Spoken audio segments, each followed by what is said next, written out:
So now we could do even just like a Jawa Jimmy and Jowkazza side adventure if Luke ends up not showing up at all. Should be really fun. Really funny, at least.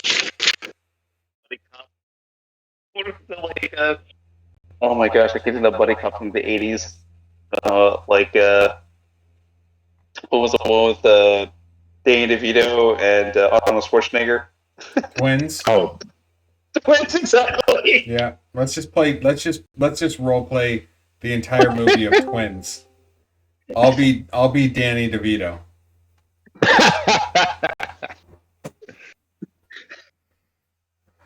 Teeny.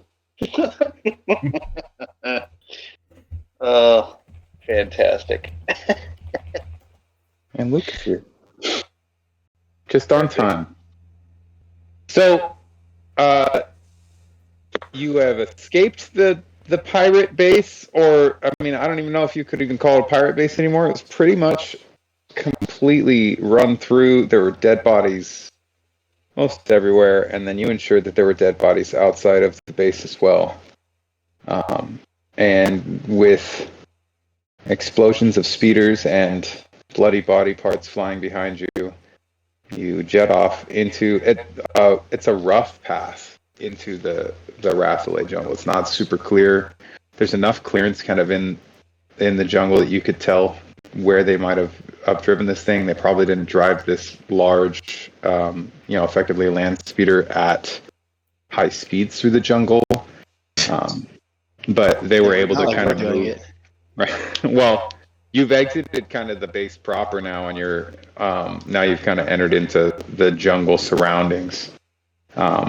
And at that time, Bota, you notice that you're not going to be able to make it. It doesn't. You're a good distance away from all the instruments that you have on there.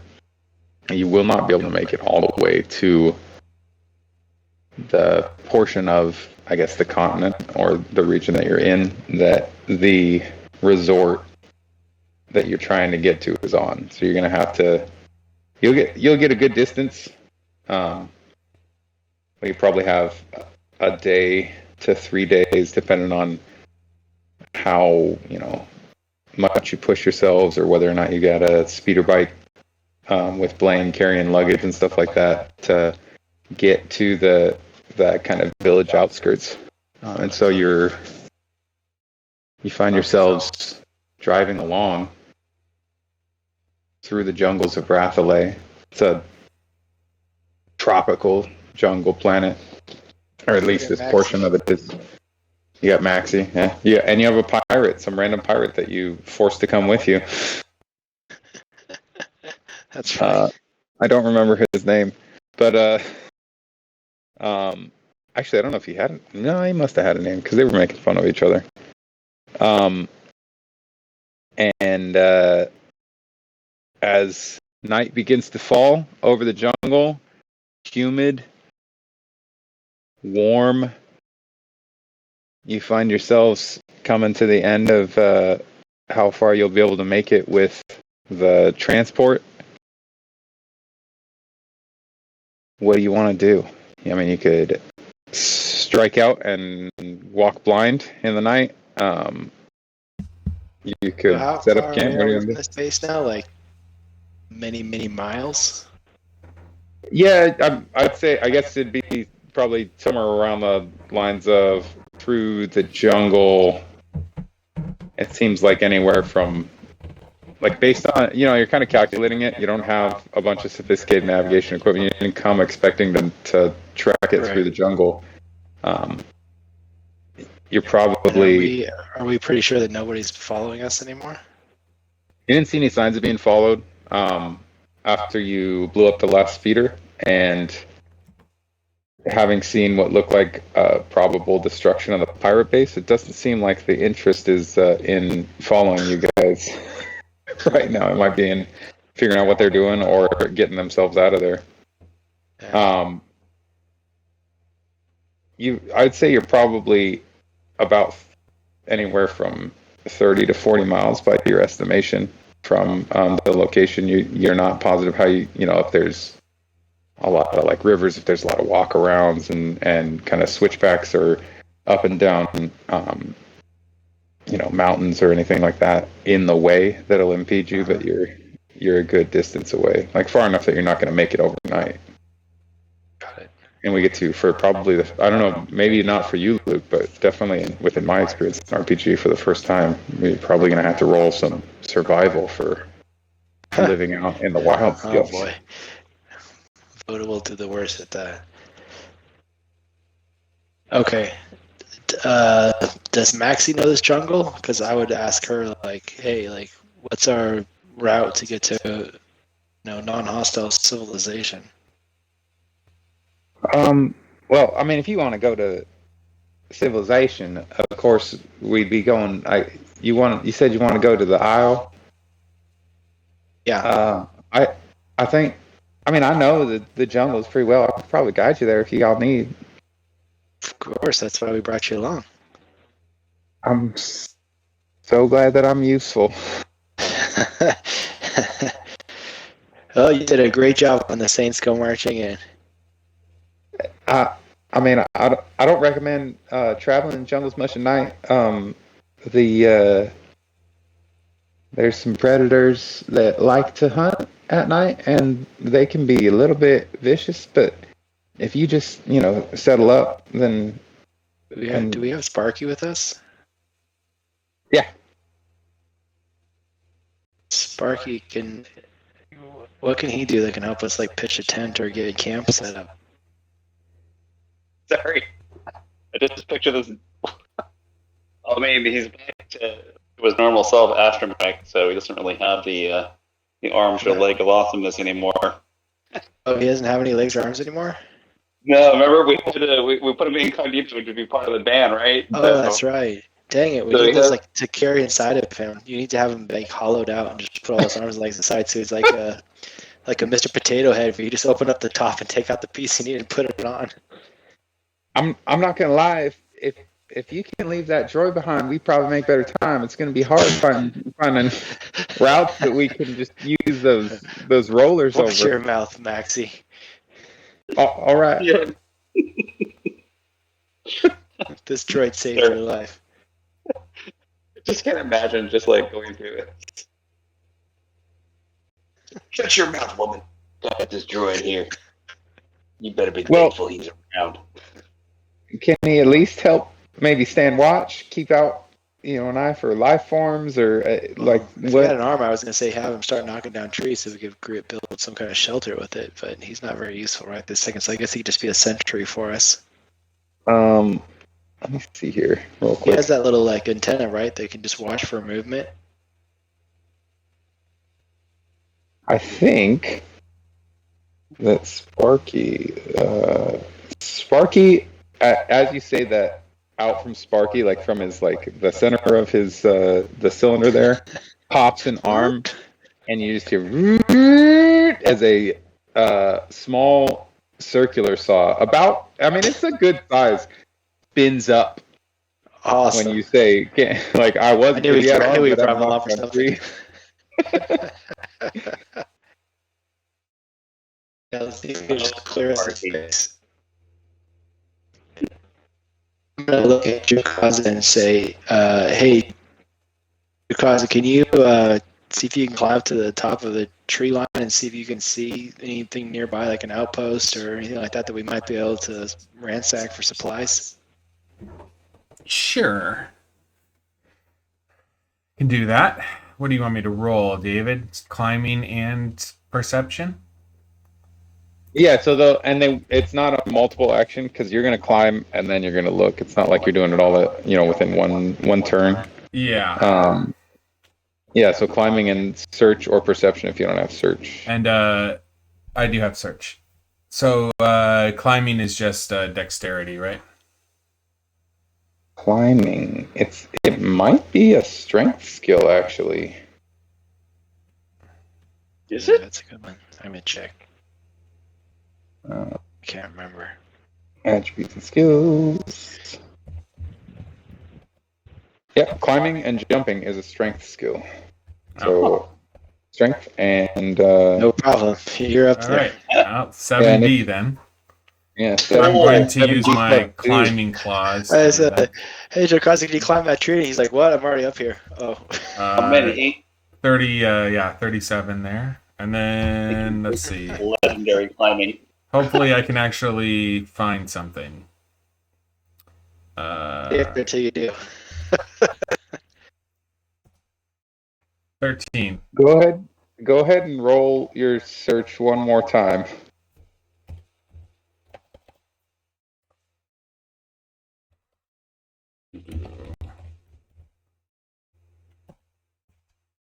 Nine. So we'll take the 13 Moderate. as well. Yeah, no, I'm just so as Sparky pulls out his buzzsaw, and then you ask Jowkazza if he Is can that the climb a tree you're tree. standing in? Right? You see Jowkazza, he jumps on a tree that Sparky is actually moving towards, and he starts climbing it up. And it's not the tallest tree around, and you're kind of like, what the heck? I asked you to take a look around, right? But then, like, Jowkazza, in his, from birth, climbing trees and living in trees, and just he's in this zone where, like, he knew that Sparky was coming, and as the tree starts to tumble over, Jowkazza starts to ride it for a little bit, and you see this huge tree that's peeking through the canopy, and he leaps from one to the other, and just All right. it's like he climbs about as fast as you could jog, just flying up this tree. Oh man, that's hilarious. And you get to the top, and you take a look around. It's a lot of greenery. It looks like so you guys need to head mostly eastward to the southeast. There's a large river flowing, and as you look back to the west where you came from, you can see that there's another river that passed through kind of where the pirate base was, and they both look like they meet and then proceed north about, I don't know, 2.5 miles to 3 miles east of where you're at. So you know that you're probably going to have to come across this river. But with climbing up that high, you get a sense of where the western river right now, coming from the base, it's almost like it slowed for a bit, and you have a sense that it may be because of the explosion of the pirate base. Like, there's something that was disrupted within that, because you know that kind of sat itself in the river. And if you head kind of east northeast, you'll be able to cross the smaller river as it's at a lower level, if you can get there sooner rather than later. Whether it's hard with a 13. You're like, I can figure out where we should go. I just don't know. Actually, you can all roll if you want your survival to determine whether you need to go as fast as possible, or if it seems like this might be something that you could hold off until light. I have no idea what my survival would be. It's a knowledge skill, yeah? Sounds right. Yeah, it is. It's knowledge. I just looked it up. Okay, knowledge. Oh, I'm screwed. Yeah. You guys look around, Bota Zi is already dead on the ground. What?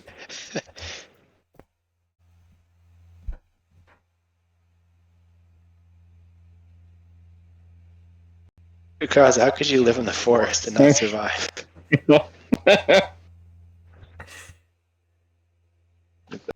Shocked how well Jawa Jimmy's like, I'm used to the desert.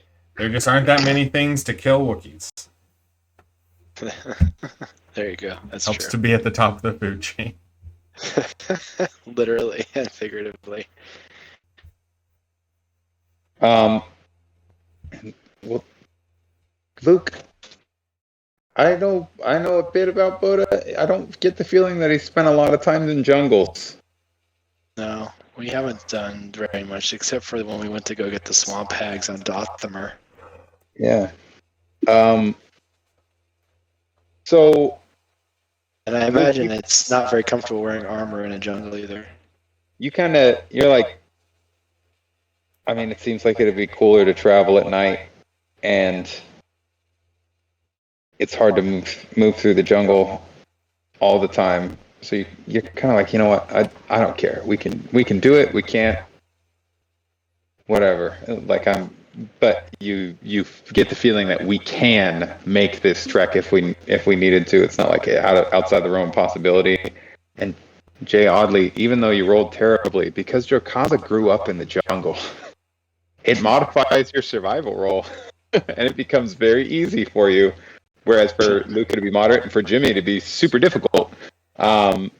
Jimmy, you actually are a little confused when they talk about massive streams of running water and the impact of changes in water flow due to things like, whether they just busted a dam on the in that pirate base or something. So you're like baffled that people have problems with too much water.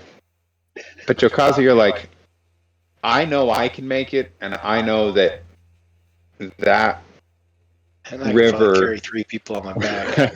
That river is probably going to be at its lowest tonight, and you'll be able to cross it easiest tonight. It'll be coming How big up. a river are we talking about, estimate wise? I mean, is this like 30 feet across, or is this like 100 feet across? I think with the low tide, it's probably about 20 feet across. Okay. All right. When it's full, this thing is a large river, but there's a large change in everything going on with. It seems like there might be a permanent effect. It's not, you just can't tell for certain from whatever they did there at the pirate base. Got it. All right. Sounds good. All right. So now we're thinking we don't set up camp and we keep trying to move through the night. Keep more and recover too. So from the treetop, Jowkazza, you're kind of fixated on this river. Maxie definitely, as somebody who's been around it a bit, from what she's told you, she's been around everything a bit more. She's just like, I don't think we should go around at night here. I've never done it, and I've only heard bad things about it.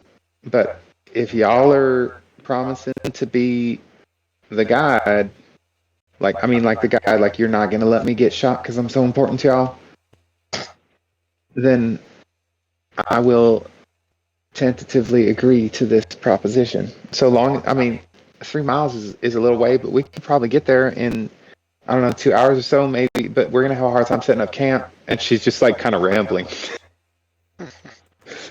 She's not super on board. She doesn't super recommend it.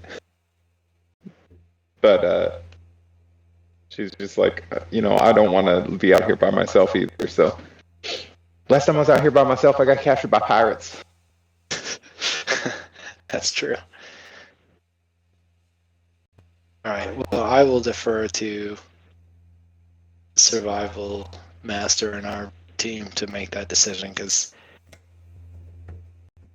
I'm not equipped to make that decision. It's a very tough decision to make because on one hand we could go and cross the river, but on the other hand I could dig a hole. And probably the best time to dig a hole is at night. You got your highs and your lows. You got your shovel now. Don't you, big fella? I've crossed the river before during the day, and it's not. I don't know what you're gonna do with this thing. And she points to Sparky, who has now felled 12 trees. All right, slow down there, buddy. All right, plenty of fireworks for tonight. Let's go. And it's like, what do you want me to do with these things? Let's bind these trees together to make a raft. and then we'll go cross the river. We're going to ford the river. I don't know if I want to carry this. Might I recommend 3 cutting the miles. trees down a little closer to the river? All right, Maxie. All right, we got you. Let's go. The speeder that we have is not going to be able to make it through any of this terrain to get to the river either. Is that what we're saying? You might get. I mean, you're pretty much on empty. Like you've gone. You kind of stopped for the night. You figured that it might be able to get you to the river. It's not going to get you across the river. How many As a of us land have the speeder, ability to right? see at Anyway. night?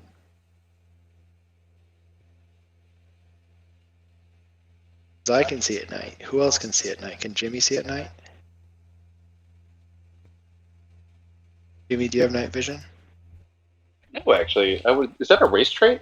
Like, is that something that's native Or to? infrared or anything like that with your Yeah, infrared, bionic yes. eye, or... Yeah, infrared, yes. So infrared's just as good as night vision, I would guess. Yeah. So yeah, we. The pirate moving can't around see at night wouldn't be anything. too bad. Do you have any glow rods, or do you have a light on your helmet, Bota? Or did you bring your helmet? I mean, I can see it. I can see in the dark. I have a bionic eye that can see in the dark. I just mean for, you got all the. It's gonna, when it gets really, really dark, like Jowkazza's gonna be able to make his way through the twilight, but once it gets to dark, Jowkazza, Maxie, this pirate, you got Drew's unconscious body with you. What? Decided to bring her to you unconscious this whole time. She was unconscious with you when you landed in the pirate base. You want to leave her behind? No, I guess not. I never made knew. other accommodations. Had I known that Laurel was going to be MIA. MIA, I might not have made you carry your body around, but now it's there. I can't just make it disappear. I want to split her character points between the 3 of us. We have to carry her. It counts as an extra action. For every action. Yep. It's my rolling handicap. The pirate kind of, as you guys are talking about traveling at night and not being able to see, do I have to go with y'all? What do you think about it? Look, I'm kind of stuck here in the middle of the jungle, and I know it's not a great place to be, so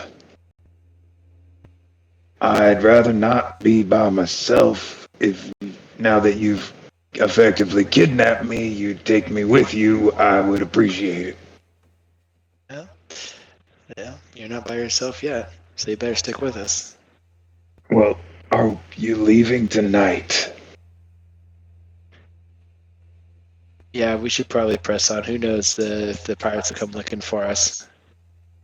Yeah, let's use the vehicle to get to the river's edge and then blow it up. I mean, if the vehicle still has fuel, let's do it. If it's out of fuel, obviously it's not going to be good to us, but we might as well run it dry. Yeah, I think Dave just said it could get us to the river's edge. Let's say roll a 1d10.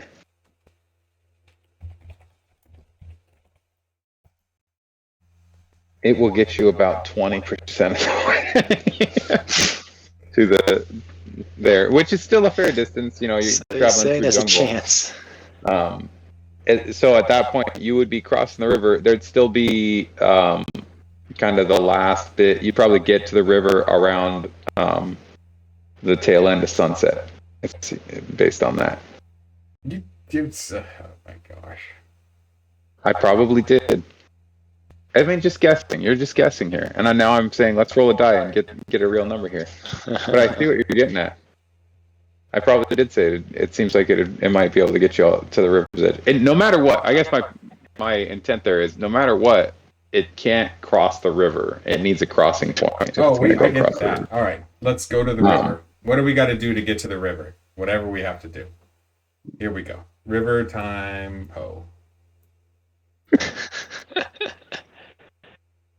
All right, Spark, get back in the vehicle. I'm gonna start swinging from tree to tree. I don't know if you can see my guy moving on the map, but Oh man, how are we gonna keep up with you? So you drive this thing till it runs out of fuel. Are you gonna blow it up in the middle of the jungle, or I say we blow it up in the middle of the road. If we're not gonna be able to even get off the road. Just leave some wreckage for everybody else to clean up. all right? Wait. Before you, there's some glow rods and some rations in there. Just before you blow it up. All right, you pirate, you get to carry that stuff. All right. Yep. I mean, I'm not gonna complain. I guess I could complain. Man, This is kind of poodoo, if you ask me. But we can't all carry our own weight. I guess it's just not You're a still fair alive, so- distribution. Forced into a car, and he just grumbling as he does everything. talking to himself. I'm carrying a box with 4 artifacts and a That's right. and a passed out Drew. So I don't want to hear you. Yeah, you have that Jedi Rubik's Cube. Yep. Sure, you got a box, and I got things we need, and meanwhile, that short guy with the tuxedo doesn't have anything, and Captain Amazing, who's apparently in charge here, is just complaining the whole time. And Ooh, I can't remember this guy's name, but he's... I don't remember his name either. His name's Dennis. His name's Dennis what? shall not be named. I'm pretty sure his name's Dennis. All right. Dennis. I mean, you can call him Dennis. Eventually, he'll respond to Dennis. Look, All right. It's just the glow rods and the ration, so let's go. all right, and he grabs a pack, and he's got a bunch of That's glow good. rods. He already knew we were referring to him. Yeah. So you guys get to the river's edge. It looks like it's about 25 feet across. It does not act. So you've got a large area of wet kind of riverbed. It's definitely receded from what its norm would be. It's like it's not receiving its primary tributary right now, and other than the fact that you're going to have to kind of cross the mud there, it doesn't look like it's even super deep. Like it might be in the middle. Is the water clear or murky? Oh wow! It's very murky. It's moving at a slow pace, and Jawa Jimmy, I want to see the Sparky go across first, just to make sure there's nothing in the water that's going to it looks like it's probably about 6 feet. Just from kind of the slope of the riverbed on the sides, and it looks like you're guessing like 6 feet, maybe 7 feet deep. But you're completely guessing. Like none of you guys really spends a lot of time around rivers. Send jungles, Sparky in trees. first. Love how I picture Sparking cutting down a tree nearby. Stop him cutting down trees. He's done with that now. Get him across this river. Build a bridge. I mean, you want to send the astromech right into the river? It's That'd about, be very bad. yes, like 6-7 feet deep. Like Sparky, I thought was cutting down trees. His last order was cut down trees, and then he was told, "No, we're not doing that till we get to the river." Then you got a whole bunch of trees cut down for nothing back there, and he's like, "Fine, I'll cut down trees here then." It's buzzing everything down. Well, somebody will appreciate the firewood back there in the forest someday. Someday. There's giant tree trunks. The fact that his little buzzsaw is strong enough to cut through that is quite amazing too. It says, what does it say? It says that it's a 0.3 meter range on his circular saw, so he can stick it out. I can't have, like, it's got to be. How big do you think that saw is? 3. I mean, that's a whole foot range away from Jawa Jimmy. That saw's probably like 3 to 6 inches. Like, it's probably like a good, like, small circular saw size. That's funny. Just loves cutting things. All right, so we're gonna let this droid cut down enough trees for us to build a raft to get across a 20-foot river. I'm just gonna jet back across. Let's just walk. Yeah, I mean, I'm gonna.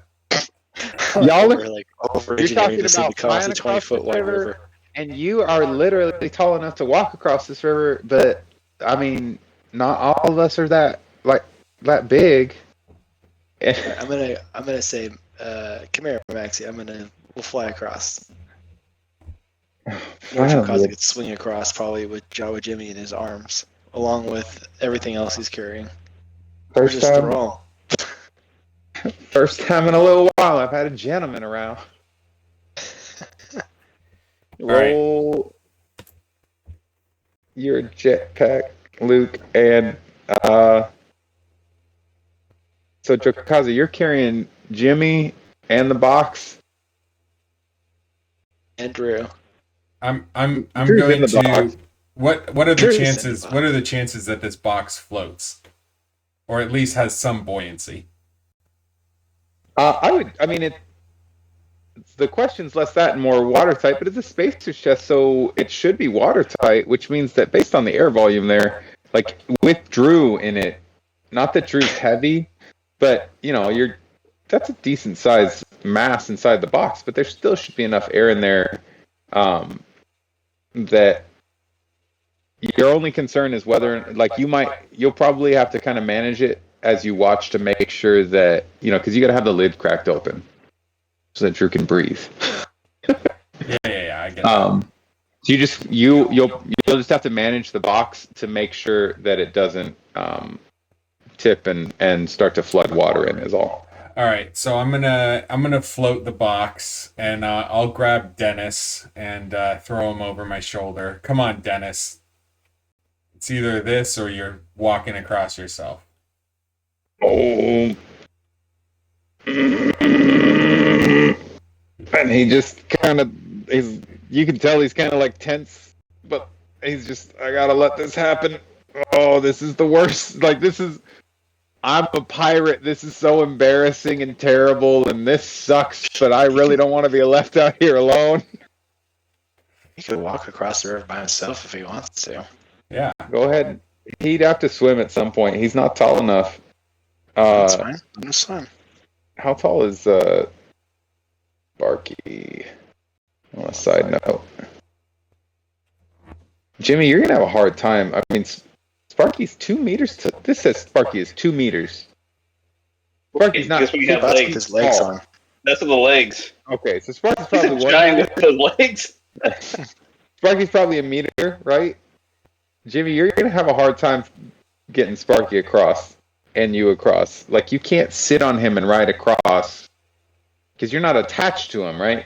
And this is moving water. Is there a bridge nearby? Like, can my sight see if there's any bridge? Is there a bridge Like, nearby?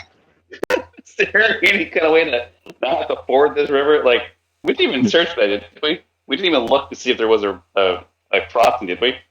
What do you want to look for, or what do you want to do? I want to look for. Well, we didn't even look for this. We were just going to ford a river, but we should probably go search to see if there's any kind of crossing in the way to see if we can get across the river. Hold on. Did Bota and myself get across just fine, or do we still need to figure that out? Do we still need to roll? Bota rolled 35 to jetpack across. Just roll your. I don't know if this is. You're trying to keep Drew afloat, but you're strong. Let's go with your strength. You can roll your strength or your survival. The strength has a higher difficulty. The survival, though, obviously you've got a lot less dice. All right, 23 with a 1 on Okay. my special. You as you're going across, you are about 2/3 of the way across, and everything's going pretty darn well. And some water, Dennis starts to kind of squirm a little bit, and some water starts to. You see, Drew's box feels a little bit heavier, and you notice that water's starting to flow in a little bit. All right. What do you want to do? I'm going to shift my body so that it creates a bow around the box, so that basically, like, I'm upstream from the box. Yeah. Yeah. Roll. Go ahead and roll your strength again. It's a little bit easier because you're heading towards the end of it, but the box is a little heavier. 27. Oh, great. Uh, so you kind of adjust, and now like the box is just a bit heavier because it's got a lot of water in it now, and 88 starts spouting off about, like, you promised me a body. What is going on here? This is absolutely, you just put me in here next to a filthy, unconscious fish person, and Dennis is just deathly still because he's worried that you are getting mad at him because he's kind of the reason that you shifted originally with the box. Kind of all happened at the same time, and you managed to pull the box across, and you get it into the softer, dry edge of the riverbank and dump out the water, and you make it across safely. Jawa Jimmy, you're on the other side. You want to roll a search for Yeah, I can roll a crossing point? Yeah. And given its darkness, I got the actual vision bonus, which is actually ironic. I get better search when it's dark. Well, Or so you've got infrared, right? yeah, I think it's plus 2d. So you're not looking for anything warm or living because you're looking at a cold Oh, river. you're right. Yeah, that's true. So let's go see here. So it's just 3d plus whatever. What was it? 3d plus 2. Is that my search? Oh, just 3d. Let's see if Jimmy gets lucky. Actually, it's not bad. 13. 13, yeah, that's not bad at all. So it's straight and moderate. You find a spot that it looks like the water might be. It's not shallower. It's actually wider across, but it's not moving as fast. It's not. I guess it's. Yeah, it's not as rapid there. Not as turbulent, so therefore it's more plausible to be crossed. So it might be a little bit deeper at times, but it would be easier to make your way across in some way, shape, or form. It's still a lot of water, but it's more spread out, less surface area, all that stuff, right? And meanwhile, roll a d6. Sure. A 6. Oh, Sparky, in the meantime, had started to cut down saplings while you are looking for all this stuff, and you come back and you're like, come on, I found a spot to get across. And Sparky's like, he just beeping off at you. Great, yeah, whatever.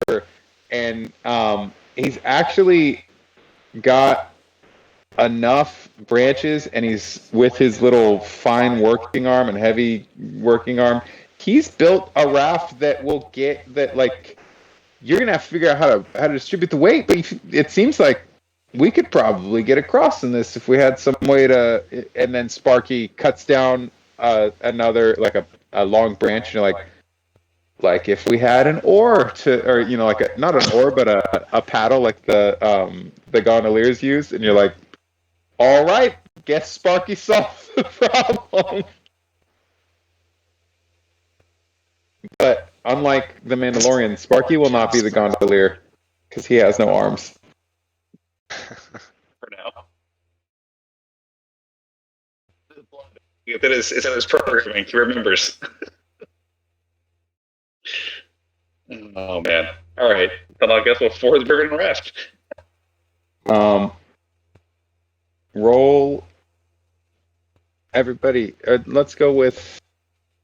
Let's see. Jay, you're 1. Luke, you're 2. Jimmy, you're 3. So Jimmy, roll a d6. Actually, no. Sorry. Roll your search with an extra 2d. 2d6. What's your base search? Base search is 3d6, so it'd be 5d. So yeah, roll 5d6. Okey-doke. Oh wow! Look at that. That's straight all 4s.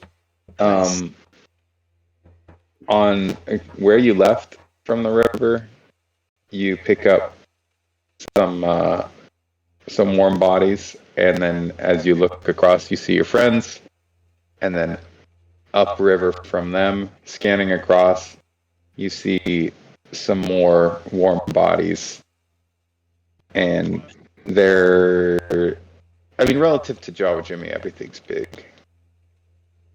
But they're big. Like they're, they look like they're quadrupeds. Like they're either felines or canines. And as you watch them a little bit, it looks like they've got a little bit more, I guess, grace, more length in their movement. So you guess that they're probably feline in nature. And they're not coming in closer. They're just watching you as you cross the river, and just kind of off. They're just a little bit away, and you guys all make it to the other side of the river.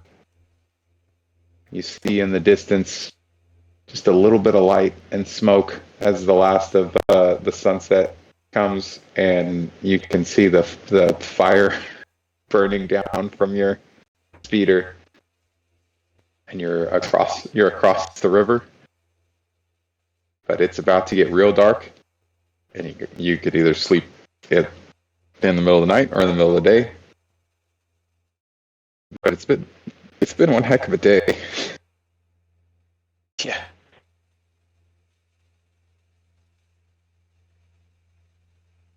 So there's animals that or something out watching us from a distance. And now we're on the other side of the river, and we have some rations and some glow rods. They'll leave you. I think they'll leave you be for the most part, as long as you're not completely defenseless, and unless you got really good sight on those glow rods, I think we might just want to set up some sort of a camp here. Oh, I didn't see you text me, sorry. Katie's worried about the champagne she asked me to put in the freezer in case the Warriors won, that she said that she didn't want to drink. I forgot about it. I almost had an explosion. Yeah, that wasn't bad. I mean, it's probably good to drink now. Yeah, it's probably great to drink now. Yeah, it's what's been probably 2 hours, 3 hours. Yeah.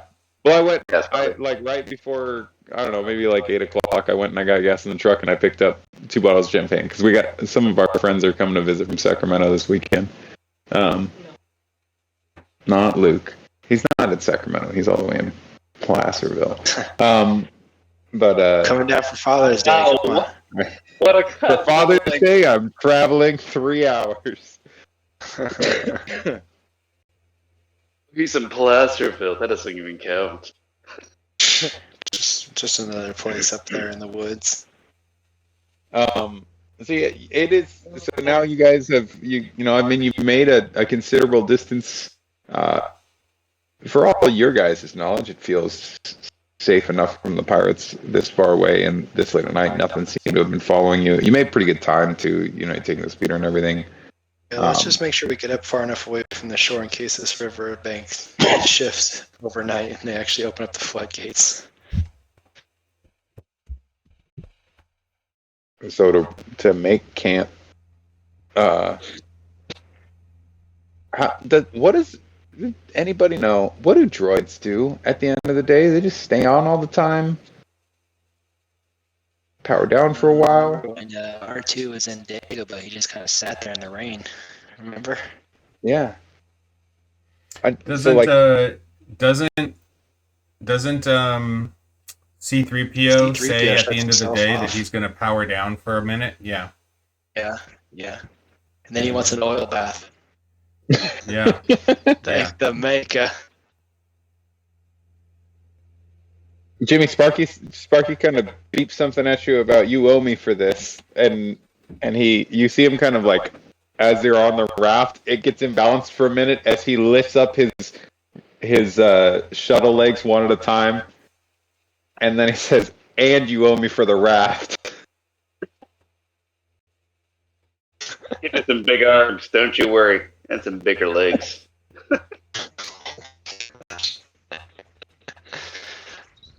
So, looking at Sparky's stuff, I know that. I mean, he's an astromech, but I don't see anything that he would be really great at picking up life signs.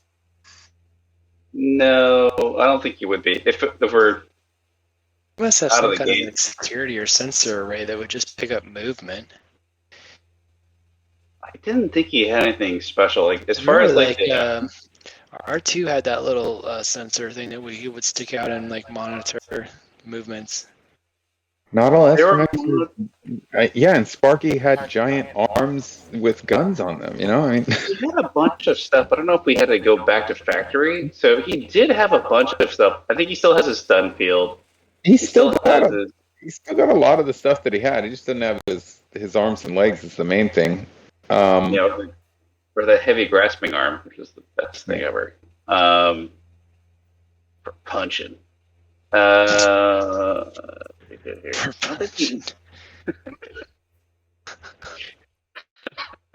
So, I don't think he has anything special. No, not for Jowkazza, ISO.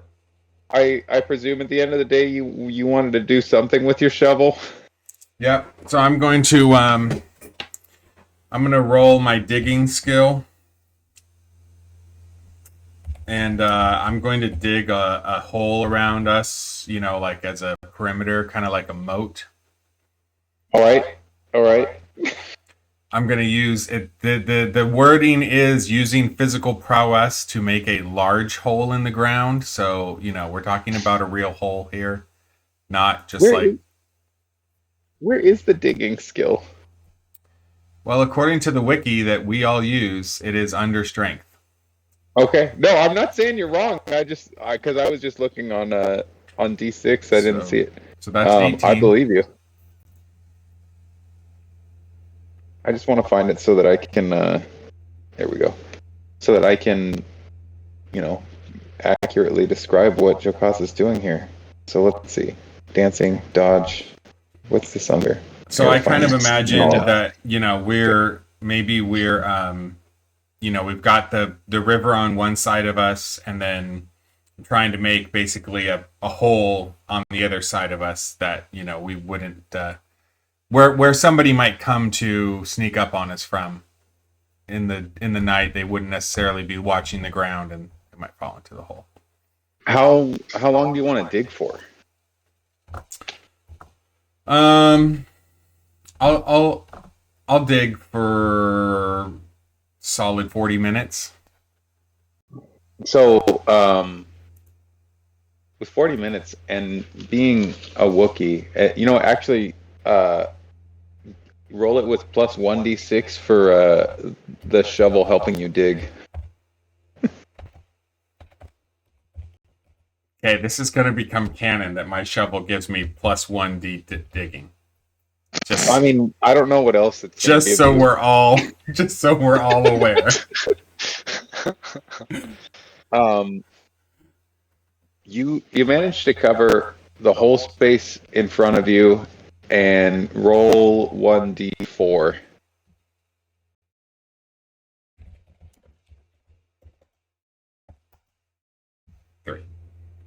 You make a it's about a 3-foot wide trench and roll. Let's roll 1d6 to see how deep you dig it. You dig a 6-foot deep, 3-foot wide trench. Oh my God. I don't know Provide- what he smells like when he sweats, but you're definitely gonna experience that tonight. This provides a half circle around you with the river to your back. Afterwards, I would be like, Joe, take a break. Let's have dinner. right? Afterwards, just matted, wet, muddy fur. You climb. I mean, it's hardly a climb. It's more like a hop for you out of the trench with this huge grin on Jowkazza's face, and like you've never seen a Wookiee this dirty because each of you have seen Wookiees. You've been around Wookiees. You've seen Wookiees that are kind of beat down. You've seen Wookiees that are doing all right. You've never seen a mud-caked, grinning Wookiee. It's like how Chewie looked in the movie Solo. Yeah, climbing up out of this pit in the dark, the glow rod, and well, unless you want to, if you want to try and make a fire, the light glinting off of his eyes and his teeth, looking like a vicious, terrifying predator for a moment, and then you're just completely disarmed by this smile as he then dives into the river and comes out and just wet dog shakes it all over Dennis. You have a trench. I can't help but ask, since this island is inhabited by pirates, I'm gonna roll my search. Did I happen to dig up anything helpful or otherwise? All right. You think you found something as you're getting there, and you like you see a little glimmer, and you start to dig, and then you realize that it's just that your shovel was slamming into this really hard rock that looks like it's going to be a decent size.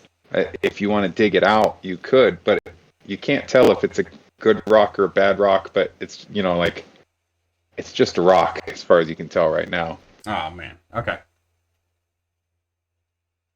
All right. Another time. I'll take my dip in the pool and snuggle up next to Dennis. Oh man. All right. How do you guys want to run? Like, are you just all gonna go to sleep? Are you setting Sparky up like, hey, keep an eye out? Are you setting watches? What do you want to do for staying up all night? I mean, he does seem like he should be able to do something in terms of watching. I'll say that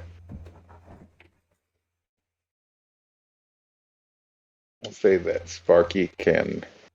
Ooh, Sparky says that he can run his light detection for about 2 hours before he's going to need to shut down to conserve a little bit of power.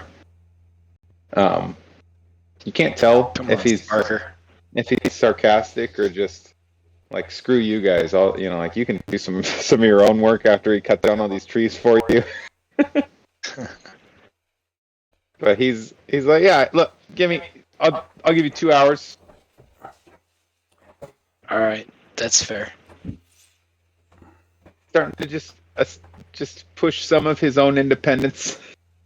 Sparky negotiating with us. That's interesting. He's gonna want to unionize someday. So that still leaves you guys with about 5 hours to cover from, Sparky's basically he'll watch until like midnight, but you got about 5 hours before sunrise still after that. I'd recommend, just as a metagaming note, I'd recommend against having Dennis be your only watch.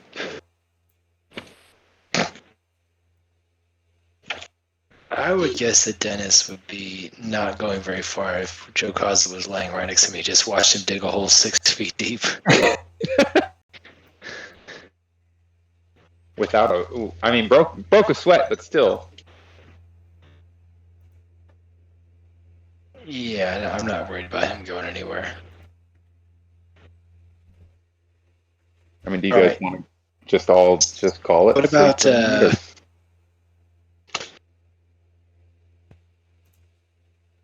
let's see, what else could we do? Do we have any you guys talk about it real quick. I'm gonna go pee. do we bring any remote mines with us, guys? Or explosives? Do we rig any kind of booby trap? I'd say there's a possibility Rusty has that. Ah, dang it. Where's Rusty when you need him? I think Rusty should technically be with you.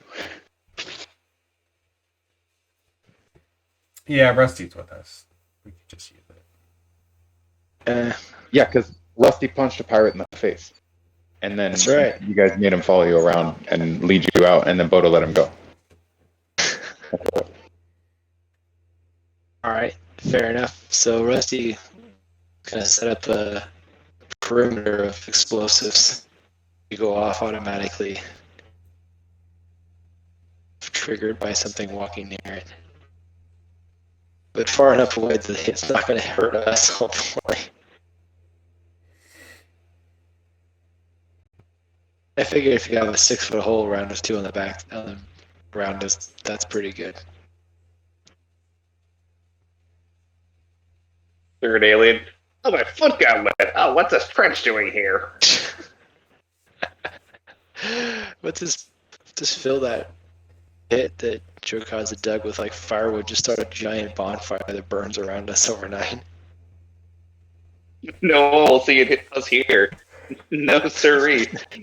Perfectly safe. Nobody will ever come looking here. Bonfire.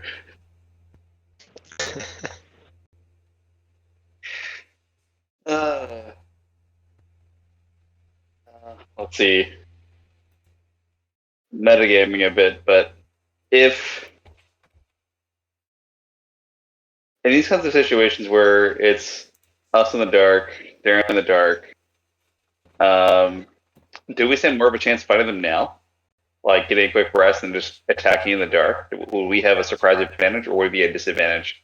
Because Jowkazza as well as random pirate bro and what's her name doesn't have a night vision. Yeah, I mean, I don't know. Like, if nothing's engaging us and it's all quiet, I don't know if you have anything to worry about too much. But I don't think we need to go fire my gun off into the forest. You said you saw something, right? Yeah. With the heat vision, I could detect there was feline creatures as well as other aliens not too far from us.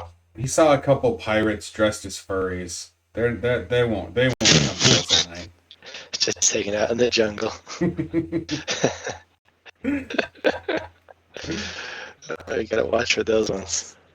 They'll get you. All right.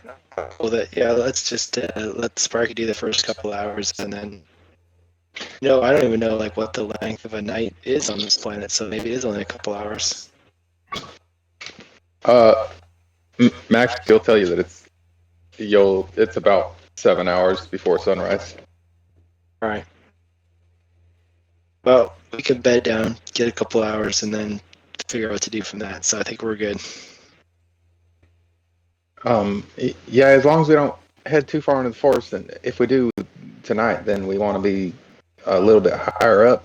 But I mean, so long as something can wake us up or whatnot, those panthers they don't tend to be too aggressive unless you anger them. They hunt the small game around here. So those things that we saw inside the pirates' lair are native to this island, or they got brought in for security protection? No, those are something else. I don't know what that was, but there's these big, black, mean-looking, giant, bottom-toothed cat panther things that, I mean, but as long as you just kind of leave them be, they'll let you be for the most part. But just don't attack a cub or take one or. All right, guys, no attacking the cubs tonight. I mean, near the water, we're probably safe, but deeper in the forest, you get them big spiders. And All right, I'm taking my chances right here. Yeah, let's just stay put. all right, you all bed down for the night. Yep. Yep. All Yep. right. Let's see what I got here. All right, we'll start with you, Jimmy. So you fade off to sleep, and you're resting near Sparky. And you slowly get carried away into the forest. you roll over and you feel the cool. Walk into the river.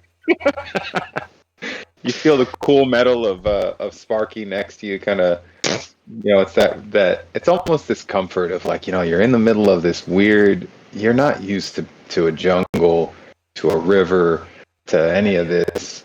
But you've got that little bit of comfort as you fall asleep next to Sparky, and then you'd kind of drift off to nothingness, and then you get this bump from Sparky that wakes you up, and you groggily sit up, just a little disoriented, as your vision's still running on infrared, and Sparky rings out a series of beeps and whistles, followed by a voice of Jowkazza's translator droid, and it says, "Finally, free to take all their junk? What in the world is that supposed to..." "Oh dear, you, my friend, are in dire need of a proper servicing. What have you done?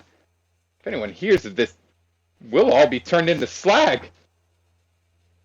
And as Sparky starts to argue with Jowkazza's droid, you take a look around, and you're the only person that seems to get woken up by all the noise. And then as you look,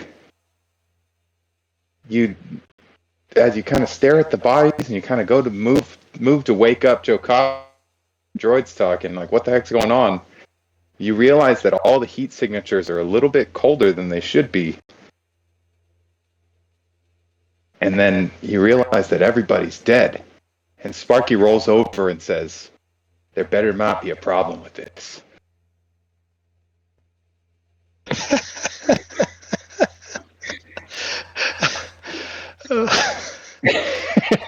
Sparky murdered us all in our sleep. This is the just like nightmare ending of this like whole.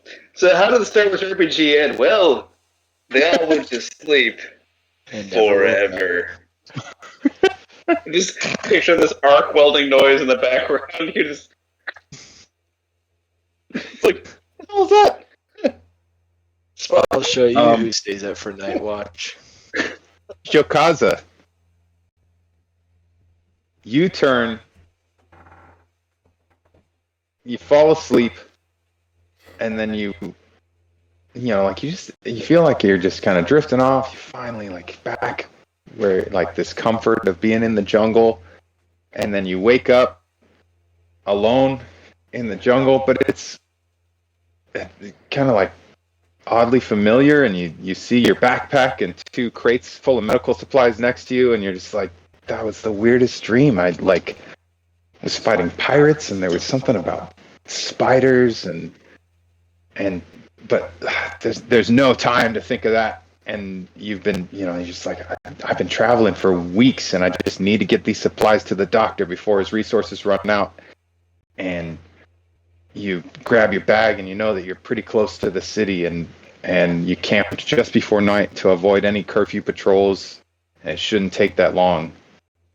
And just as a side note, all of this feels like this is reality. Like all of that was a dream, and this is reality to you. And as you look out, there's just jungle. but then as you're hiking through the forest, soon enough the trees begin to thin out, and then a familiar city comes into view with Imperial TIE patrols over the spaceport, kind of in the far end of the city from you. Stormtroopers are patrolling the main thoroughfare. You see these locals selling goods in the market, and it's just this familiar place that you've been to before, and everything's just exactly as you remember it. Or is that how you remembered it? You're like kind of confusing what's dream and what's real, and you see a figure in like that you don't recognize in kind of like dark, beaten up robes, kind of in the distance, and it feels like they're watching you. And you just this like trying to figure out like what's going on, and for if you want to interject at any time, unlike Jimmy's stream where Sparky just killed everyone, you start to head towards the hospital that you know where it's at, and just as you turn the last corner, you see a group of 5 white armored stormtroopers break down the front door that you're heading towards, and they start to make their way inside. Okay. What do you want to do? What do I have on my person? You've got your the medical supplies that you carried in town, and your backpack with more medical goods in it. All right.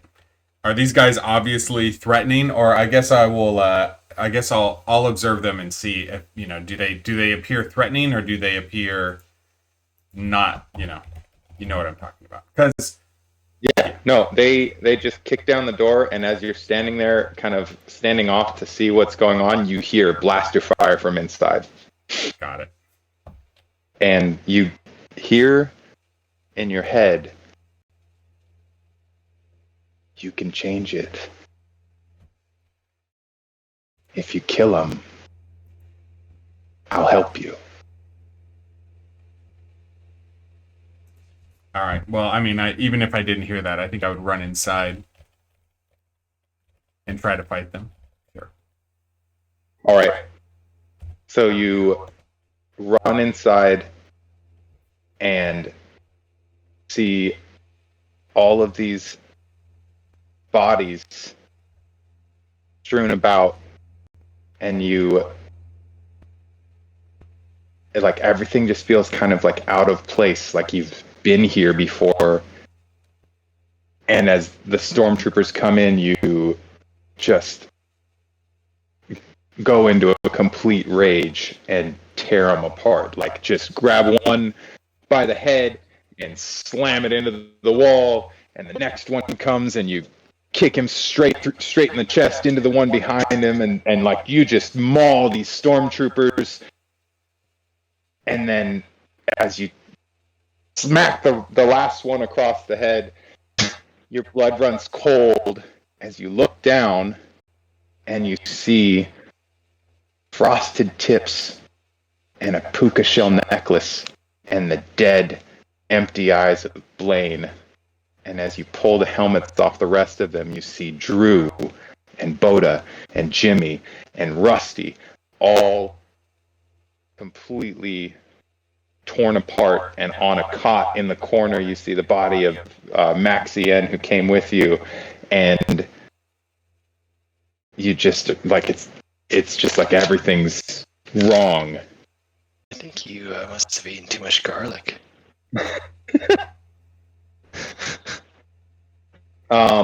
And Bota, oddly, you don't have any crazy dreams. Like, Bota sleeps like a rock. and yeah, it's kind of just weird. And you guys wake up, and let me roll over to this other map real quick. You guys are in the middle of this jungle, and from what you saw in the distance, it looked The character looks something like this. That had been watching you. And just as you were waking up, you saw this person walk in the room and smile. Oh, great. That person's in the jungle? That's the person that was in Jowkazza's dream. Right, but did They you had say been we saw watching this them. person in the jungle or no? No, this is Jowkazza saw this person right before he woke up, and they smiled as they looked at all the dead bodies lying around. And all of you wake up, and it is like that time right before you really see the sunrise coming up, where there's light in the sky. You can see around, but there's not. It's kind of that. I don't know what that time of the day is called. Not quite full dawn yet, but.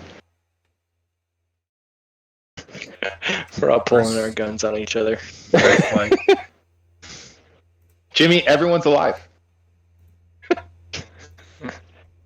Jowkazza, you realize that was all a dream. I feel like Bota? Jawa Jimmy's like, oh, thank What's up, goodness, like now a we baby? can collect the bodies. He's like, oh man, I didn't want everybody's death on my hands. My droid killing everybody. He's It'll like, be how am I hard going to to carry all this explain. junk?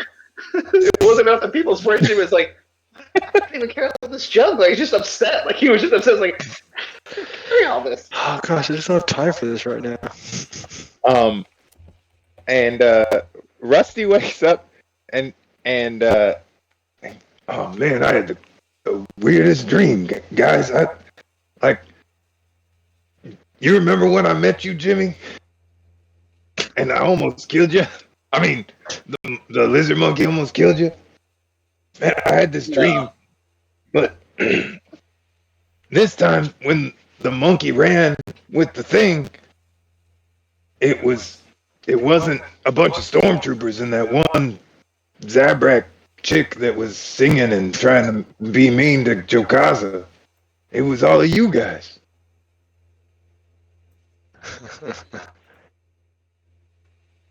And there was this weird chick kind of standing behind it all.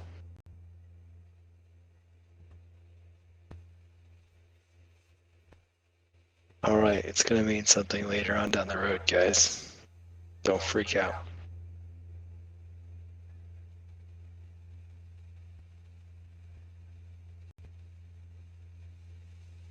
I mean, what do you guys want to do? You guys can. Do you tell each other what your dreams were? Rusty says what his dream was because he's Rusty. Why not? We And get I don't any- know. I just don't know how you're going to meet up with Blaine or what's going on with him right now. So. Yeah, I mean, Do we what's so I'll just kind of observe what's going on around us. Are we all awake and moving around, or is there any threats or anything like that? No, it seems pretty quiet. The level in the river has gone up a bit. I mean, like depending on where you had camped, if you camped close enough to the river, you might have had a little, some wet dreams that were not happy. Like it seems like you're in a, everything seems fine. Like for you, Jowkazza, it's a beautiful morning. For Jimmy, it's a oddly beautiful morning, but it's a beautiful morning. Like it's nice outside. Is Dennis still around? Dennis is still asleep.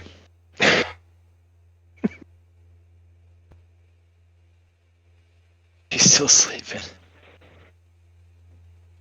All right, I won't say anything about my dream. All right. I am going to. I assume I have some sort of like paper or that sort of stuff. Like a journal or something. Sure, something like that. Roll D10.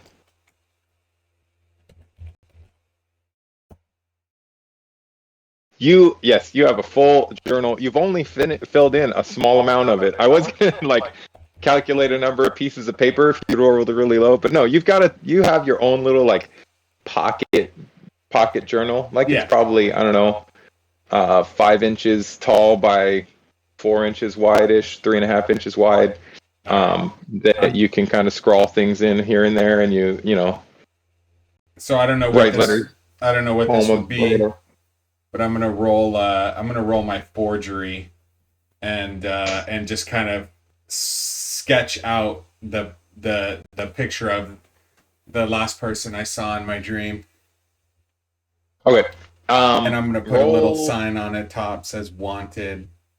You know, maybe at some point I'll print these posters and start posting them all over the place. Roll your knowledge.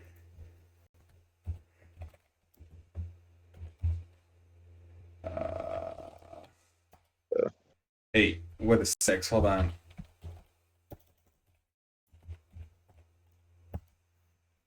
Yeah. Ooh, 14 with the 6. All right, so 19. And so how well do you feel like, knowing Jowkazza, how well do you feel like he kind of keeps his short-term memory or his kind of attention span to everything that's been going on? You know, like he's got the key details of the mission, or he remembers, you know, like I remember vividly this interaction I had with Big Tuna, or, you know, I think Jowkazza pays a lot of attention to small details related to numbers and facts. Maybe not so much related to people and personalities. Okay. So you, as you're drawing the picture, remember. Let me put this on here and broaden it out and move it to the right layer. You remember that this is the mask that was shown for the briefing that you had with Nightshade. Yep. And you remember that Drew said that was, she saw that mask in the bar at Meteorite Towers when you guys first kind of got contacted for stuff. Right. All right. So you kind of, as you're drawing it, because the face paint, I guess, if you can't tell, is so kind of similar. Gotcha.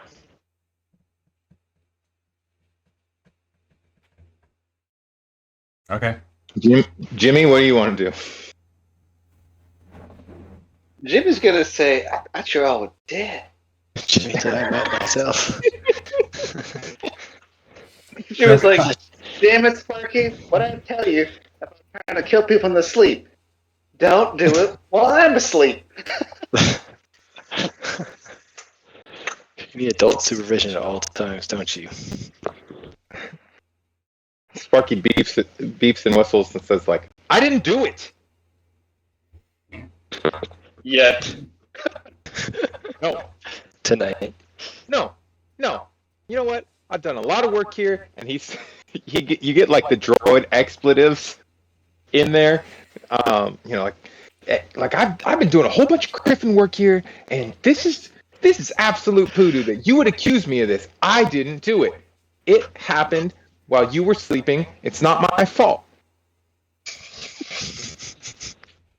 And he rolls over to Dennis and like bumps into him, like, and just says, it wasn't me. It wasn't me. I would have used the arc welder. It wasn't me. Do it. It was the arc welder. And Dennis is not moving. Whoa. He slept too well.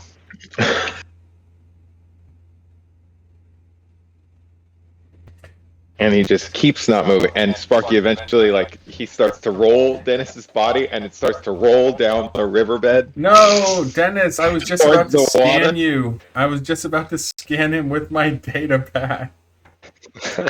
You can go get him if you want. Sparky's gonna push him in the river if nobody stops him. No. Sparky, don't do it. All right, roll your medicine. All right. Or, yeah. What would this be? I guess it would be just your first aid with whatever bonus you get from your scanner. It's my first aid plus 2D to diagnose patients. Yeah.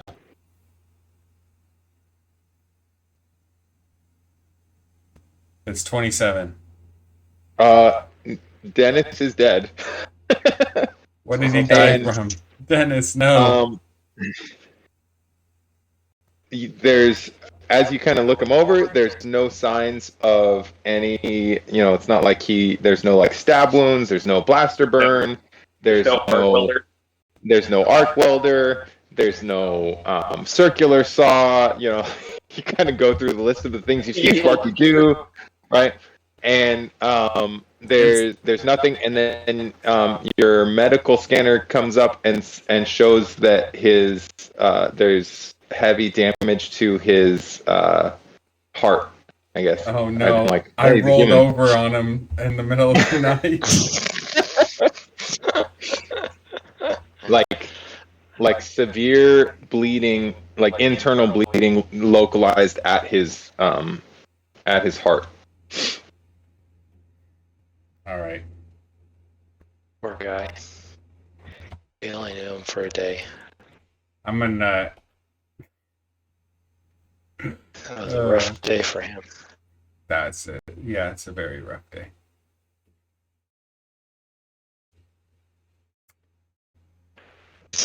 So did we just roll him into the river or what? I'm going to search and see if there's anything on his body that might help us learn more about him. You find a whole bunch of rations and a whole bunch of glow sticks, and inside his jacket pocket you find like a little, I guess he's got like, it's not a wallet. It's a wallet, but like it's imagine if you had like a wallet that's a little bigger, like kind of the size of a checkbook, with like a leather strap wrapped around it to kind of hold it closed, that he could have, in the jungle in the middle of nowhere. And out topple, let's go with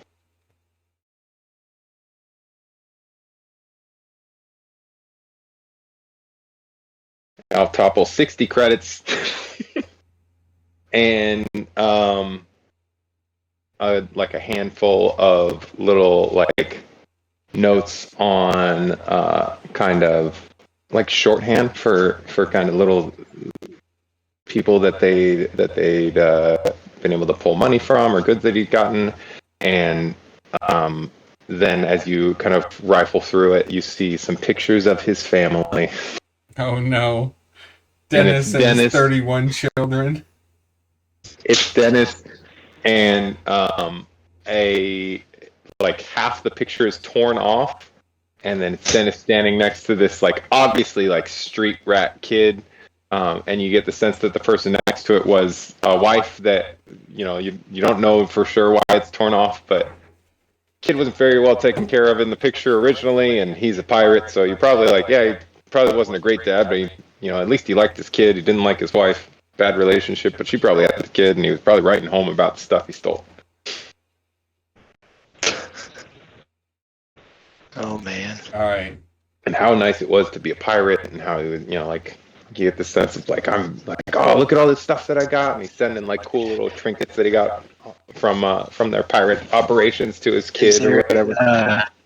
Is there dates next to any of this stuff? No. All right. Just a list I of- will wrap up his little satchel thing and tuck the picture back in and take the credits and put them in my own purse, of course. and I'll just gently caress his head and say, "I'll tell your story, sweet prince." Then walk away.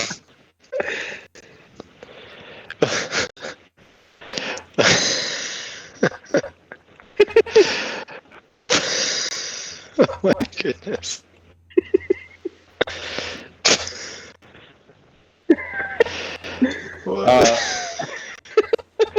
Wait. Up to, I mean, yeah, all right. Do you dump Dennis's body in the river? But is there any notes about like anybody that he saw right before us? That's what I'm trying to get at. No, nothing too crazy. Like it seems like that whatever the assault was on that pirate base was pretty kind of pretty like unexpected for them, and that it's like, from looking at his notes, it seems like normal operations kind of were going, like we were doing pirate things and we were stealing from people, and but and like it's not even like a lot of credits. It doesn't mention like any big takes. It's almost like he was getting little personal trinkets and goods from ships almost on the side of whatever the larger pirate operation was, and he would send home, like the little model of a T-60 or T-16 Skyhawk or like whatever, little things like that to his kid from time to time. But nothing, no, just normal. Everything was normal until it wasn't normal.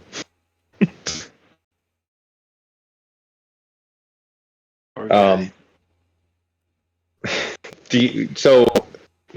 you dump him in the river, or do you use your shovel for this operation? No, I think. Well, he does already have a 6-foot deep hole. I think we have to dump him in the river, and Dennis loved his polka music. I think we have to play him out with a song. All right. Frost and Tips, go at it. Do you have a musical instrument, Jay, or is it just? It's just the two. I don't remember if Rusty has a musical instrument. I don't think I did. No, maybe I did. I don't know. So do you ask Jawa Jimmy to play a polka dirge, on the Omnibox as Dennis's body floats down river? Yes, that's what I do. Jimmy, am I even awake yet? Yeah, you're awake. Okay. Do you want to? You tell me where you want to be. In just a second, Jimmy. Jowkazza comes to you, and what do you say, Jay? It'd just Jay? be hilarious if Bota wakes up and he's just like, "What the hell happened to Dennis? Where is he?" You wake up to this really polka music from Jimmy play, like, what's going on? Yeah. What did the alarm go off? I mean, I guess nobody, like Jowkazza and Jimmy kind of woke up from their respective nightmares, unless you think Bota wakes up to Dennis getting bumped into and the warbling of Sparky. It's up to you if Bota's awake or not. I just assumed he would have woken up from all the noise, but he doesn't have to have. Yeah, I guess so. I just was curious because I didn't have a dream, so I was wondering, how would I be feeling when I woke up compared to everybody else? Yeah, no, and it's yeah, you wake up and you feel refreshed and rested and like, all right, we're out of this pirate That was crap. a great sleep in the jungle. We should do this more often, guys. Yeah.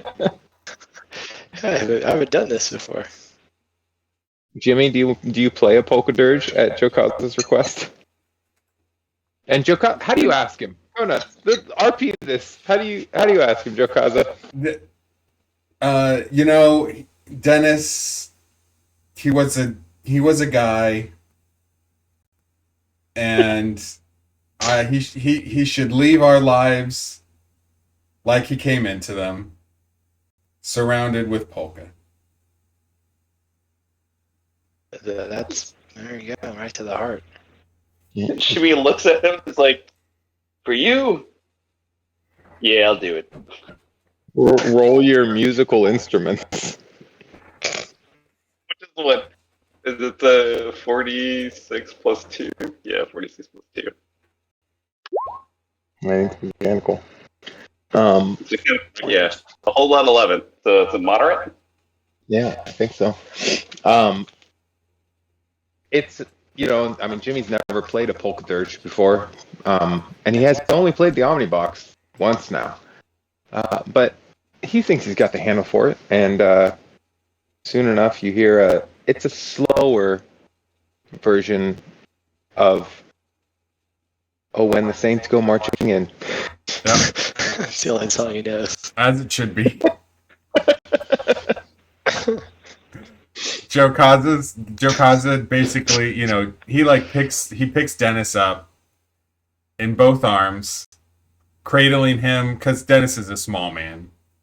It's cradling him somewhat like a baby, and walks into the river until it's about waist high on Jowkazza, and just gently, lets him go into the river. And Jowkazza starts to sing. Translator droids aren't that great at, singing.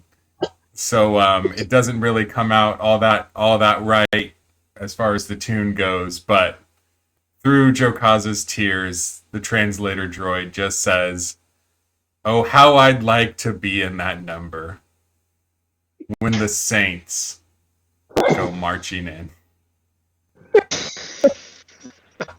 With no musical inflection or anything. Nope. Just completely deadpan.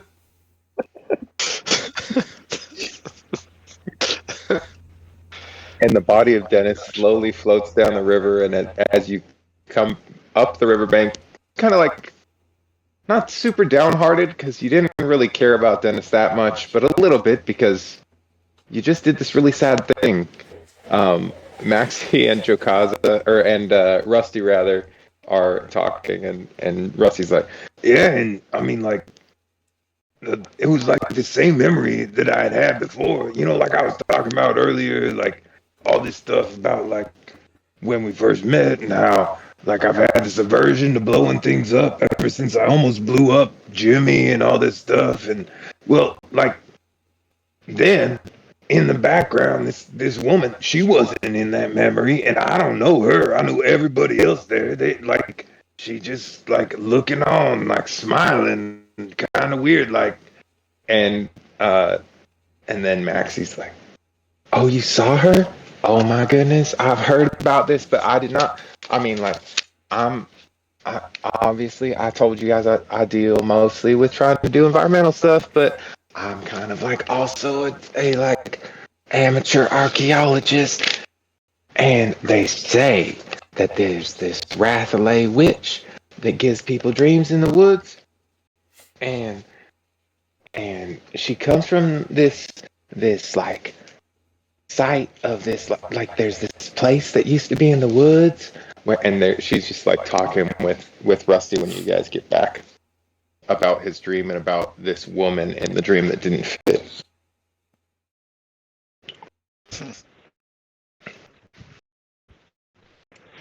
All right. So Rusty had a dream. Jowkazza had a dream.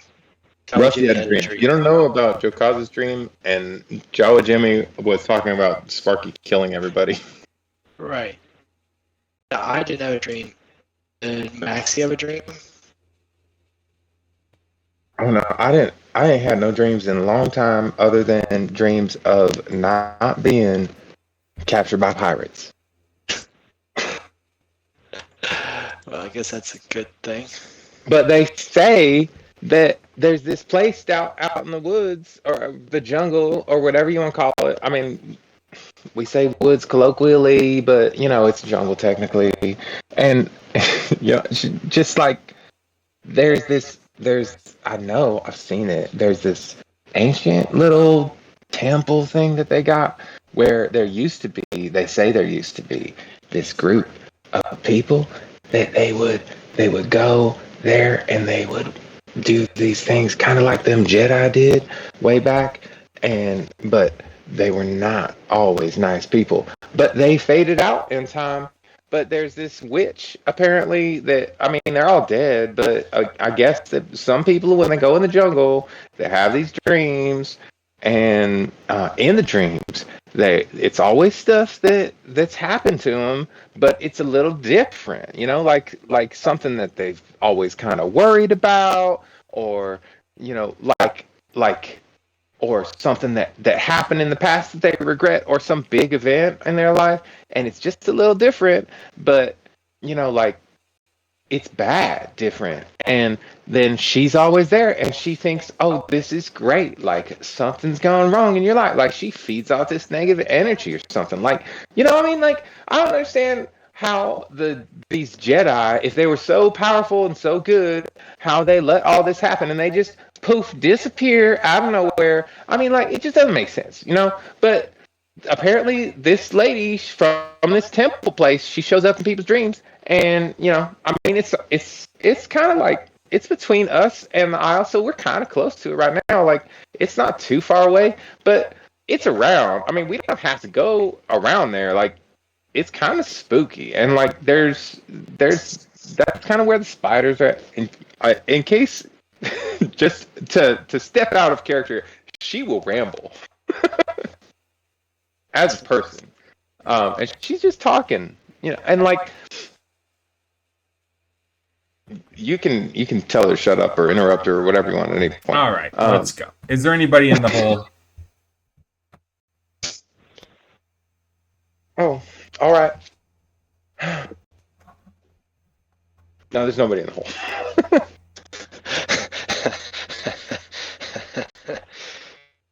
That was easy. Yeah, you know, everything's the same as it was. Like other than Dennis being dead, everything's the same as it was. You're in the middle of the jungle, and you're there. Like you got having used the speeder and pushed to get to the river, kind of really close to nightfall. You've got one more night probably in the woods before you can make it to the edge of town. You do whatever. What would you want to do? What do you want to do?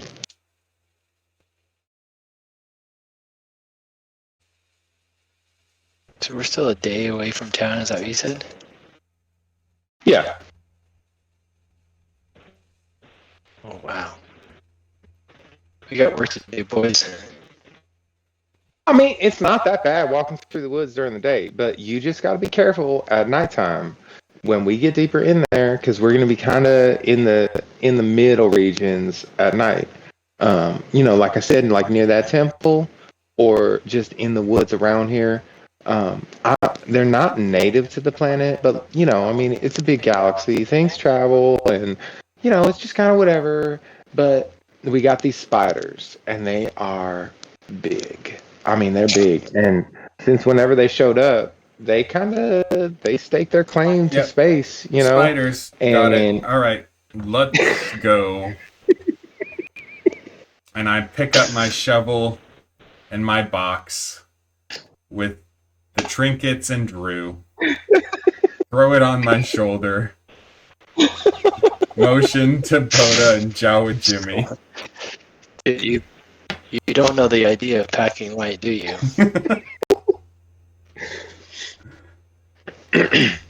Well, with Dennis gone, he wasn't a very nice guy anyway. But I can take the bag with the rations and the lights if y'all want.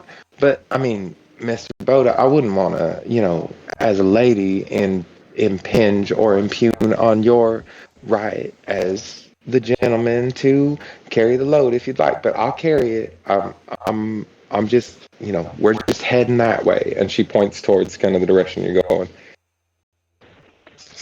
Oh, feel free to carry some of the rations. All right. And she grabs the bag full of rations and she pulls out all the glow sticks and puts them into a little satchel, and she hands you the satchel. All right. Let's press on. Such a gentleman to let a lady do her thing at this time in the galaxy. Like, there's some people, and she starts kind of leading the way through the woods, and you guys are walking throughout the day, and she's just like, now she's kind of feeling comfortable. Like an NPC that entertains herself. Yeah. Away from. So along the way, Jowkazza, when he was a wee Wookiee in the woods, they used to have this this contest to who could find the best spear stick type thing, Mm-hmm. So I'm gonna try to find a really straight, hardwood stick, and I'm gonna stick it into Sparky, like a pencil sharpener to fashion a really good point on it. And I'd like to add that to my inventory as a weapon. Jimmy, how would Sparky respond when Jowkazza tries to tell him to sharpen his stick? I don't think he would tell him anything. I think he'd get his buzzsaw out, and he would immediately cut the stick. Not to a sharp point, he just cut it. All right. And then he'd beat back and say, I'll catch you again next time. I will give Sparky an appreciative nod, and we're gonna kill some spiders with this stick. Don't worry.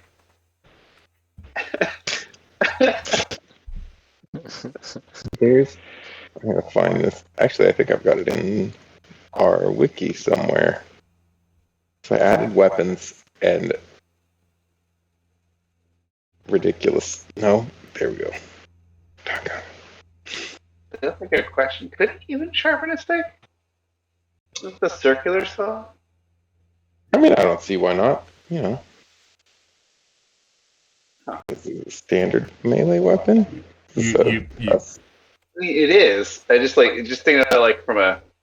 That'd be hard. Just So a standard spear, but with a pointed head, is 1d strength plus 1d plus 1. Because this is a wooden spear, we'll say that this is a strength plus 2 weapon, and it's worth 2d if you throw it. All right, I love it. So it's a melee combat roll or it's a thrown weapons roll. I'm only trying to get one good thrust out of this thing, so sounds good. What did I say? Strength plus 1d. Yeah.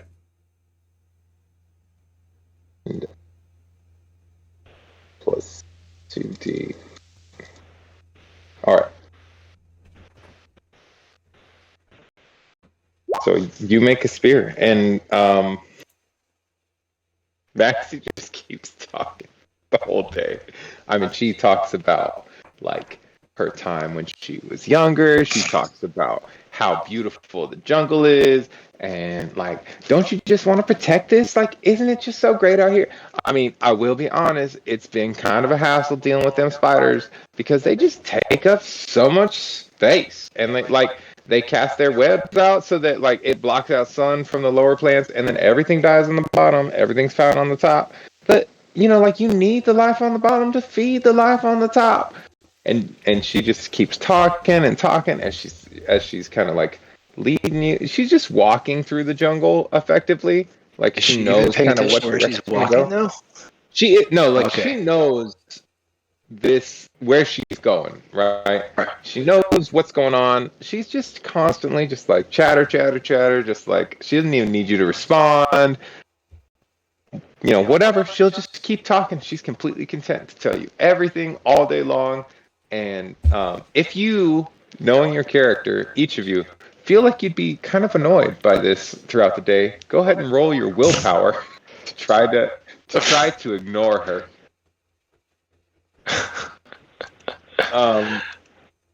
And she's talking about the jungle and about how like it's one thing for the spiders, but like the things that they're doing over there in that Isle Resort, which is just, I mean, like everybody knows everybody here knows. Everybody that shows up doesn't seem to know, but everybody here knows that that's really just a front for a real, like a New Republic operation. And I thought the New Republic was supposed to be all about fixing the things the Empire did, but they seem like they're worse than the Empire at times, you know? Like, they ain't even taking care of this planet.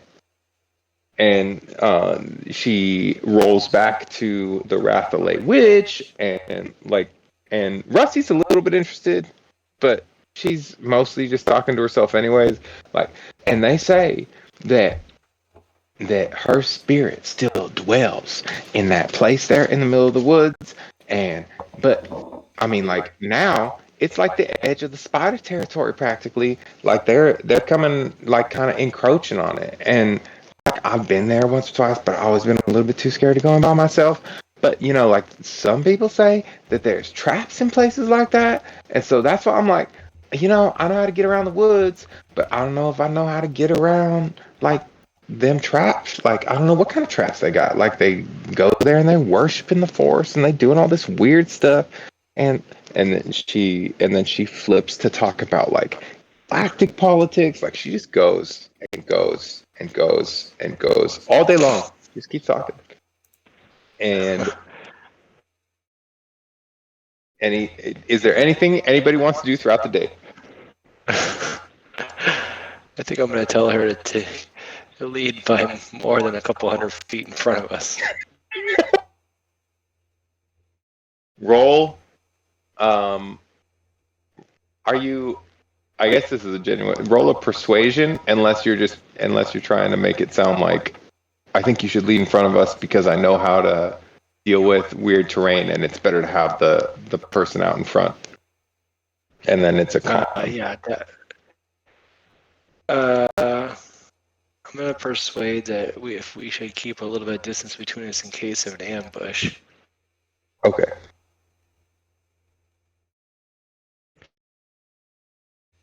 All right, let's see.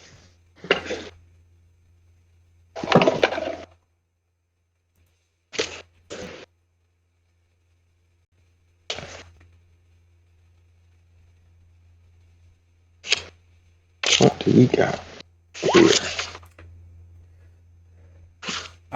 here? I should probably wrap up pretty soon here too, by the way. All right. IRL. Yeah, probably the same for me. Yep. I got some early morning meeting, so if we were to call it a day, might be good I time. get to wake up in my sweet 4:00 to go to work. Snap. So she's like, ambush. Like, look, we just left the pirates area, and I didn't actually I'm know talking about how the much area spiders, they not had. the pirates. You ain't gotta worry about them spiders ambushing out of nowhere. Like, Yeah, you you've can been talking a lot tell. about spiders, so I think you should probably, make sure you keep your distance, so just in case. You can tell kind of when the spiders are nearby. Like, the forest gets a little bit darker around them. All right, And I'm just going to say it out loud. I can't stand you anymore. Get the heck out of here.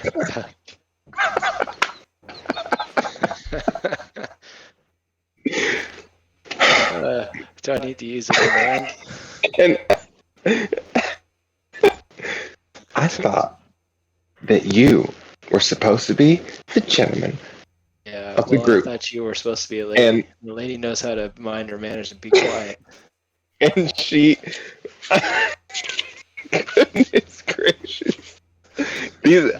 So what I enjoy as the GM is finding out the things that motivate certain characters. Like, you can drive them certain ways, the things that they avoid. Like, for all of Blaine's character points, he will avoid actually having to act out seduction scenarios, and the things that will bring out, like, just different aspects of the characters. Yeah, you found mine.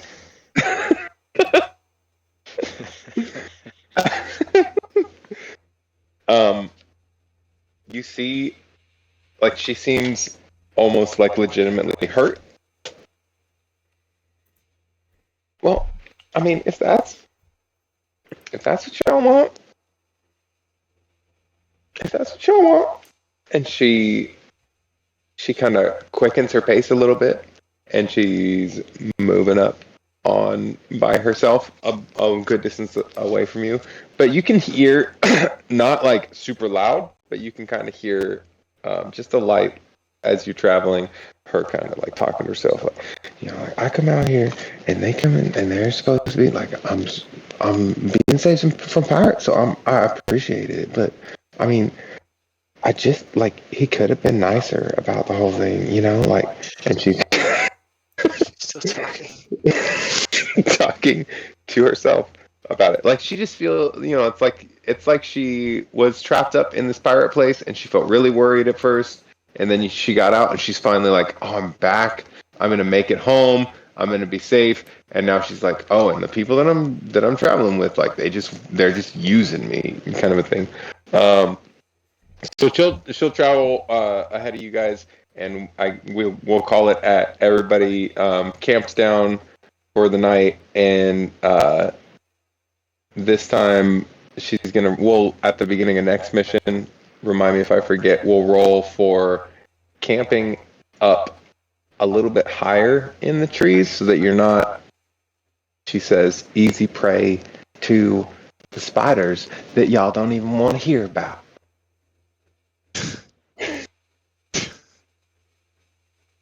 The spiders don't go in trees. Maybe Yes, they go between in trees. maybe between this mission and next mission, Sparky could just clear cut the whole forest. You start now, Sparky. And she tells you, yes, they go in trees, but they prefer to drop down on the things that they're hunting, which I only told you already. Oh And yeah, that part. That must have been in the very beginning when I was still listening, and then I lost interest halfway And through. they set their webs about low to mid in the canopies, and the high end of the canopy seems All right, to who's grow pitching the just tent fine, for tonight? and the low end of the canopy does not, because they're blocking out the sun, and we need to do something about these spiders in the jungle. And now that you're stuck in the camp, she's just kind of like prattling, and she's just obviously annoyed, and then she kind of storms off by herself and climbs her own tree and sets up her little space and lays out. Oh man. And so we'll What a handful. call it from there.